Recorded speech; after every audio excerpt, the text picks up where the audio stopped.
Kilalanin ng mga ama ng mga anak ni Carla Estrada at ang naging mga karelasyon niya sa showbiz. Romel Padilla. Walang itinago si Carla sa naging relasyon niya kay Romel Padilla.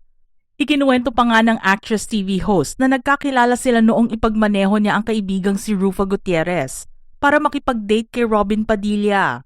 Ang pagsasama nila ni Carla ay maganda na sana na maituturing kung di lang nagkaroon ng problema matapos mahuli ni Romel sa kasong illegal possession of firearms at ipinagbabawal na gamot. Kasabay nito ay ang pagsilang ni Carla sa panganay na si Daniel at nag-iisang anak nila ni Romel habang nasa kulungan siya. Kahit naging ganon ang sitwasyon nila, hindi ipinagkait ni Carla si Daniel sa kanyang ama. Mabuti rin silang magkaibigan at hanggang ngayon ay nag-uusap pa rin.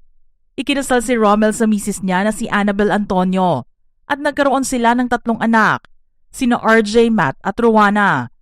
Kwento ni Romel noon, isa siyang Muslim at maaari siyang mag-asawa ng higit sa isa. Kaya daw niya pinakasalan din si Carla noon at ang kapatid pa niyang si Robin na isa ring Muslim ang nag-officiate nito.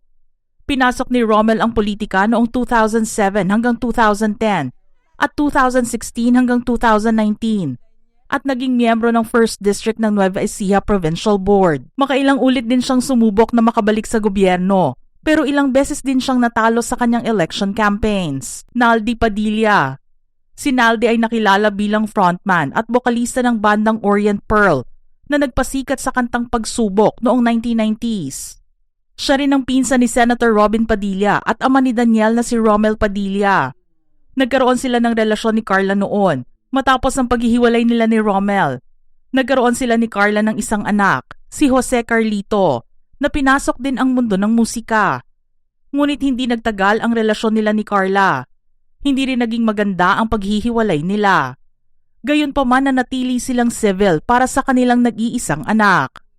Ang pangalan ni Naldi ay muling pinag-usapan sa entertainment world dahil sa issue ng banda nitong Orient Pearl na nagkaroon ng relaunch noong November 2024.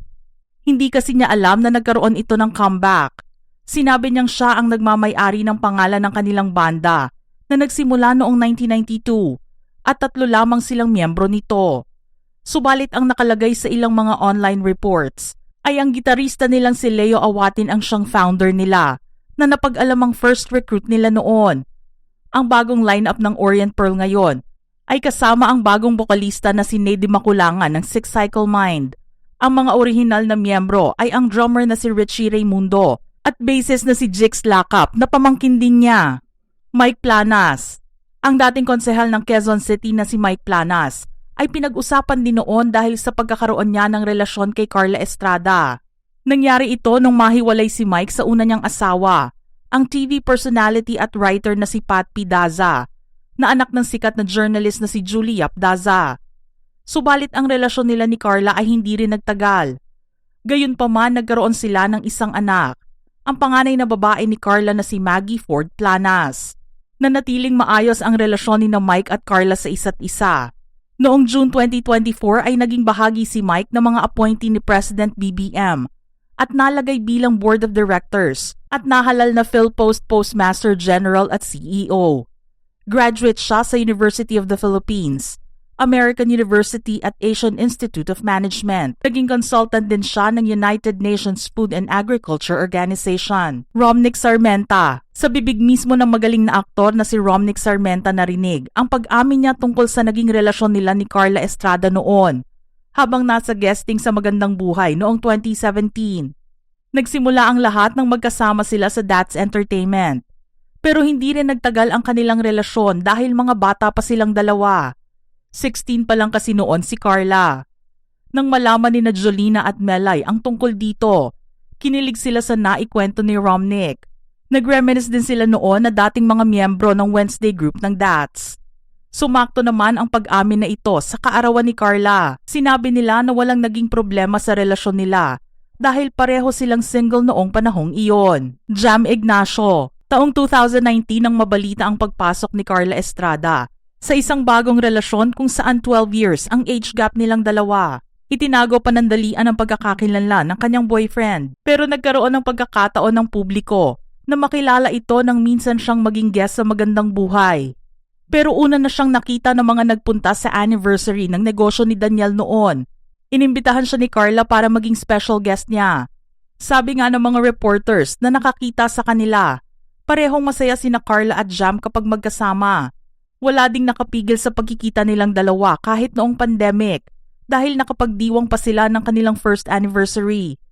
Marami naman ang umasa na pangmatagalan na ang relasyon nila dahil sa lumabas na spekulasyon na malapit na silang magpakasal matapos makita ang couple rings na suot nila sa isang post. Ngunit hindi ito nagkatotoo dahil noong 2024 ay nabalita ang hiwalayan nilang dalawa.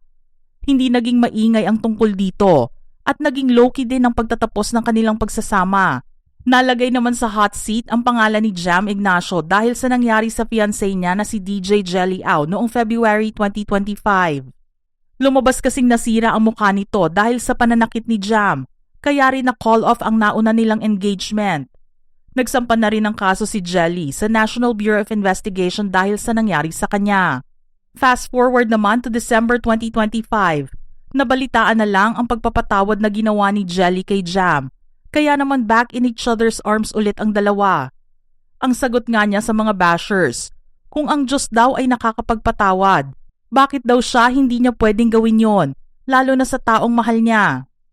Sa mga naghahanap naman kung sino ang ama ng bunsong anak ni Carla na si Lela, na nanalo bilang kapamilya big winner sa Pinoy Big Brother Celebrity Collab Edition Season 2. Isa siyang private citizen, non-showbiz ang lalaking nakabighani sa puso ni Carla noon. Napag-alaman na isa rin siyang businessman at dating aktibo bilang miyembro ng Philippine Gun Team ayon sa naging kwento ni Lela noon. Nalaman lang na Tenorio ang apelyidong gamit ni Lela dahil sa mga official documents nito, pero ang pangalan ng ama niya ay hindi kailanman nabanggit ni Carla sa publiko. Ang ama rin ni Lela ang nagturo sa kanya na mag-practical shooting noong siya ay 10 years old pa lamang. Sa kasamaang palad, hindi nagtagal ang relasyon ni Carla sa ama ni Lela dahil malayo sila sa isa't isa at long distance daw ang relasyon nila noon. Hindi na rin daw niya naipaglaban pa ang relasyon nila dahil may mga anak din siya na kailangan pagtuunan ng pansin. Ang ama rin ng aktres na si Colleen Garcia ay minsan ding naling kay Carla Estrada. Nabalita noon na umabot din sa getting to know you stage ang relasyon ng dalawa. Inilarawan niya si Jose Luis Garcia bilang girl version niya dahil makulit din daw ito. Nagkakilala sina Carla at Jose Luis sa set ng morning show nila noong 2016 na Magandang Buhay. Doon na nagsimula ang tuksuhan hanggang sa makita silang magka-date sa premiere ng pelikulang Love Me Tomorrow, starring Colleen Garcia, Piolo Pascual at Don Zulueta. Nabalita rin ang pagkakaroon ni Carla ng 7-year relationship sa isa pang non-showbiz na si Mark Yatco. Long distance din ang naging relasyon nila noong 2017 dahil sa pagpunta ni Mark sa US para alagaan naman ang dalawa niyang anak. Mga ka-showbiz peeps, ano naman ang inyong reaksyon sa ating listahan ngayon? Share your thoughts in the comment section below.